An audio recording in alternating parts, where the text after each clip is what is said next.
kalt liegt auf dem Boden.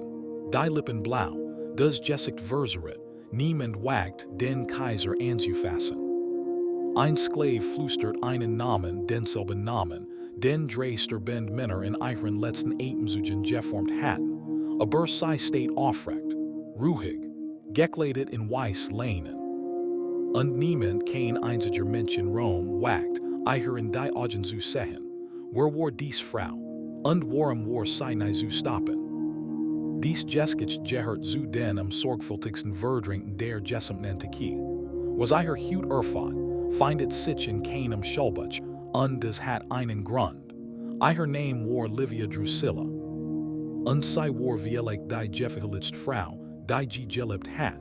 Nicht weil sie eine Armee befehligt, nicht weil sie ein Waff trug, sondern weil sie das unmöglich schafft. Sie regiert ein Weltkrieg durch die Männer, die offiziell in ihrer Stelle regierten. Aber bever ihr versteht, wer sie word, musst ihr verstehen, wer sie war. Das Jahr ist 58 vor Christus. Rom ist noch kein vollständige Monarchie, aber es spürt, dass es kein Republik mehr ist.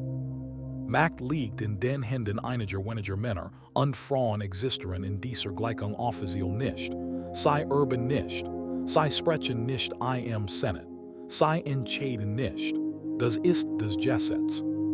Livia word in ein der angesehensten Familien Roms geboren, die Gens Claudia, ein Geschlecht von Männern, die Konsuln und generell hervorbracht. Von Kindheit und sitzt sie bei Tisch, wenn Männer über die Welt entscheiden. Sie hört zu. Sie stellt kein Fragen, die unbequem wären, aber sie vergisst nichts. Antike Quellen berichten von einer Frau, die für ihre Disziplin bekannt war. Sie aß wenig, trank kaum Wein, stand früh auf, spann wohl mit eigenen Händen. Das ist das Bild, das sie der Öffentlichkeit zeigt. Das Bild einer perfekten römischen Matron, aber dahinter war etwas anderes. Denn Livia hat eine Eigenschaft, die in der damaligen Welt fast unmöglich zu überleben war. Sie dacht langfristig. In einer Zeit, in der Männer schnell sich kämpfen, spielt sie ein Spiel, das Jahrzehnte dauern wird. Und genau hierer beginnt der Teil, den die Geschichtsbücher lieber verschweigen. Mit 10 Jahren wird Livia verheiratet. Nicht aus Liebe, so funktioniert Rom nicht. Ihr Ehemann ist Gaius Claudius Nero, ein Mitglied ihrer eigenen Familie, politisch aktiv, aber kein dominierende Figur. Sie gebärt ihm einen Sohn, Tiberius, der einst Tags Kaiser werden wird, obwohl noch niemand das ahnt. Sie ist schwanger mit dem zweiten Kind, als ihr Leben sich für immer verändert. Octavian der Mann, der bald Augustus heißen wird, der Mann, der aus dem blutgetränkten Chaos nach Caesars Ermordung als Sieger hervorgeht, sieht Livia. Und will sei. Was dan Gesche, lässt sich historisch belegen, klingt aber wie ein Gesicht aus einem anderen Zeitalter. Octavian lässt sich von seiner eigenen Frau scheiden, Scribonia, die gerät sein Kind zur Welt gebracht hat, buchstäblich am selben Tag. Livia wird gezwungen, ihren Ehemann zu verlassen, obwohl sie mit 10 Monat schwanger ist. Die Scheidung, die nu als innerhalb von Wochen. Der Senat segnet es ab. Niemand widerspricht Octavian. Niemand. Ihr zweiter Sohn Drusus wird 3 Monate nach der Hochzeit geboren. Niemand stellt Fragen laut. Aber hierer ist das erst, was ihr merken sollt, ein Detail, das am Ende dieser Geschichte plötzlich ein völlig anderes Gewicht bekommt. Livia verliert in dieser neuen beide Söhne. Sie gehen zurück zum Vater zu Nero. Das ist das Gesetz. Kinder gehören dem Vater. Livia, die gerät die mächtigste Frau Roms geworden ist, hat kein Kinder mehr im Haus. Was macht das mit einem Menschen? Dies Frau lebt in derselben Welt wie Jean Frauen des julisch-claudischen Kaiserhauses, über die so vieles vergessen wird, aber ihr Gesicht ist ein völlig ander. Denn während der Frauen dieser Epoche dem System unterliegen, begann Livia, es zu benutzen. sei word diesste vertrot von Augustus, nicht nur sen Frau, sen Beraterin. Antike Quellen, darunter der Historiker Cassius Dio, berichten, dass Augustus wichtig politisch Entscheidungen mit ihr besprach. Soll ihr Antworten schriftlich festgehalten haben, bever sei öffentlich matcht damit genau wusst, was sei gesagt hat, aber Livia wollt mehr als Einfluss, sei wollt Sicherheit. Und in Rom der Kaiserzeit bejudet Sicherheit eins, dass ihr Sohn Tiberius auf dem Thron sitzen würde.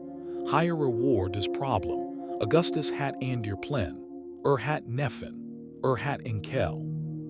Hat Favoriten, Jungmänner aus dem Julischen Zweig seiner Familie, die als Nachfolger aufbaut, einen nach dem anderen, Gaius Caesar, Lucius Caesar, Agrippa Postumus, Marcellus. Dies Namen stehen in den Geschichtsbüchern, was vor ihren Namen steht, ist weniger bekannt. Jeder von ihnen starb, bever die Macht übernehmen konnte. Marcellus, Augustus' Neff und erster Favorite, starb 23 vor Christus plötzlich, besten Alter, mitten in einer politischen Aufstiegsphase. Gaius Caesar starb vor nach Christus in den Folgen einer Verwandlung, aber Antike Quellen streiten, wie schwer dies und wirklich war. Lucius Caesar starb 2 Jahre über, 2 nach Christus, ebenfalls jung, ebenfalls unerwartet. Agrippa Postumus, der letzte Konkurrent, wird verben und kurz nach dem Tod des Augustus ermordet. Und Jedes Mal, wenn ein Favorit des Augustus starb oder fiel, stand Tiberius, Livias Sohn, ein Stuf höher. Zufall, die Historiker streiten bis heute. Die antiken Quellen Tacitus Cassius Dio suchten werfen Livia direkt oder indirekt vor, hinter diesen Toten zu stehen. Aber Beweis, kein, nicht ein einziges Mal. Und das ist kein Kleinigkeit, das ist Meisterschaft. Manchmal ist das Schweigen der Geschichte die lautest aussieht, die sei Macht. Manch Historiker nennen sei ein Monster. Ander nennen sei die einzige Person, die wirklich Verstanden hat, wie Macht in einem System und Richtige für Frauen funktioniert. Was denkt ihr? Denn das ist kein einfach Frage und jede Antwort die ihr gebt, sagt doch etwas über Uchos. Aber weiter. Denn jetzt kommen wir zu dem Moment, den niemand kommen sah. Das Verhältnis zwischen Livia und Augustus war nach außen hin das Bild einer perfekten römischen Ehe. 50 Jahre. Kein öffentlichen Skandal. Augustus Preis sei als Verkörperung der ultramischen Tugenden. Nennt sei sein Fundament. Aber hinter dieser Fassade war Spannung. Augustus adoptiert Tiberius erst spät, zögerlich und nur, weil alle anderen Optionen tot oder ruiniert waren. Antike Quellen legen nach, dass es nie wirklich wollt. Dass Tiberius nicht sein Wunschkandidat war, dass ihn akzeptiert, aber nicht liebt, und Livia wusste das. Doch bever ihr versteht, was sei als nächstes tat müsst ihr wissen, was in den letzten Monaten des Lebens von Augustus geschah. Augustus ist alt, sein Körper versagt. Sieht sich nach Nola zurück in Süditalien. Und dort im Jahr 14 nach Christus stirbt Die offizielle Version, natürlicher Tod hos alter schwacher Körper.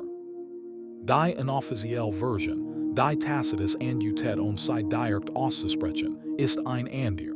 Es gibt Bericht, vorsichtig formuliert, nie bewissen, dass Livia Fagen vergiftet.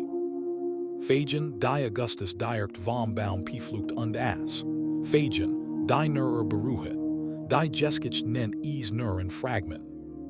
Und dies Fragment reichen, ein Frage zu stellen, die sich nicht mehr schließen lässt. Warum hat Livia das Getten?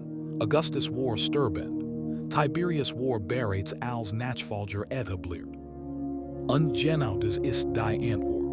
Weil fast gesichert, in der Welt der römischen Thronfall, deshalb war noch nicht. Weil ein sterbender Kaiser in letzter Minute seine Meinung ändern konnte. Weil Livia 50 Jahre zu lang gewartet hat, es dem Zufall zu überlassen. Augustus stirbt, Tiberius wird Kaiser. Livia jetzt offiziell Augusta, Mutter des Kaisers, Witwe des Gottes, den Augustus word posthum vergiftete, steht auf dem Gipfel. Aber Heirer in det die Geskich nicht. Heirer beginnt ihr dunkelster Tale. Sie hat 50 Jahre gewartet. Und als der Moment kam, war sie allein damit. Den Tiberius, ihr Sohn, für den sie alles getten hat, dem sie einen Thron gebaut hat aus dem was auch immer sie getten haben mag, Tiberius hasst sie. Das ist kein dramatisch Übertreibung. Das ist historischer Befund.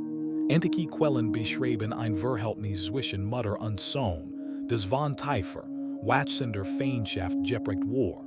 Tiberius ertrug ihre Einmischung nicht. Macht nicht, dass sie glaubt, mitregenten zu sein. Macht nicht, dass der Senat ihre Errungen zukommen lassen wollt. Macht nicht, und das ist das erschütternd, dass sie existiert. Verlässt Rom, zog sich nach Capri zurück, ließ sie allein in der Stadt, die sie mitgebaut hat. Wenn ich dies Geskich bewegt hat, und ich glaub, sie hat es dann seid ihr Heirer genau richtig. Es gibt noch so viel Frauen, deren Geskichen erzählt werden müssen. Livia starb 29 nach Christus. Sie ist 86 Jahre alt. Ein fast unglaublich Lebensspan für dies Zeit. Tiberius kommt nicht zur Beerdigung. Lässt sich entschuldigen. Verweigert ihr die Vergöttlichung die ihr Mann bekommen hat, die ihr rechtmäßig Zustand nach allem, was sie aufgebaut hat. Erst Claudius ihr Enkel spricht sie nach ihrem Tod offiziell zur Gürten. Zu spät für sie, aber vielleicht genau rechtzeitig für die Geskich. Sie bot ihrem Sohn einen Thron. Und war das Einzige, was sie nie unter Kontrolle hat.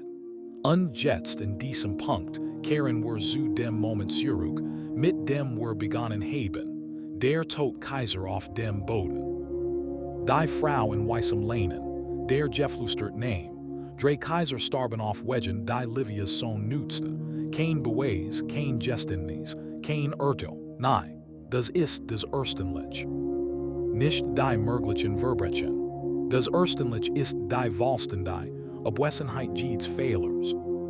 In einem System, das von Wert, Spitzeln und Konkurrenz lebt, in dem Frauen kein legal Macht hatten und jeden Moment fallen konnten, überlebt sie alles.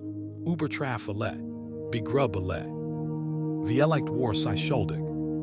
Vielleicht war sie unschuldig. Aber das Beunruhigendste ist.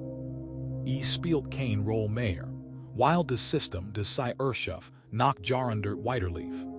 Livia Drusilla starb als freie Frau, unverurteilt, unvergiftet, und es in einer Zeit, in der Männer für weitaus weniger ihr Körper verloren. Was sagt es über die Macht aus, die sie wirklich besaß? Was sagt es über die Art von Intelligenz, die nötig ist, in einem System zu überleben, das einen vernichten will und nicht nur zu überleben, sondern es zu formen? Sie regiert ein Weltreich. Ohne Titel, ohne Krone, ohne das irgendjemand sie dafür bestraft. Die gefährlichste Macht ist jene, die niemand offiziell anerkennt. Es gibt eine andere Frau, aus einer anderen Zeit. Einem anderen Reich, deren Geskich noch dunkler beginnt und noch stiller endet. Eine Frau, gegen die selbst Livias Geskich fast harmlos wirkt. Ihr Geskich erzählen were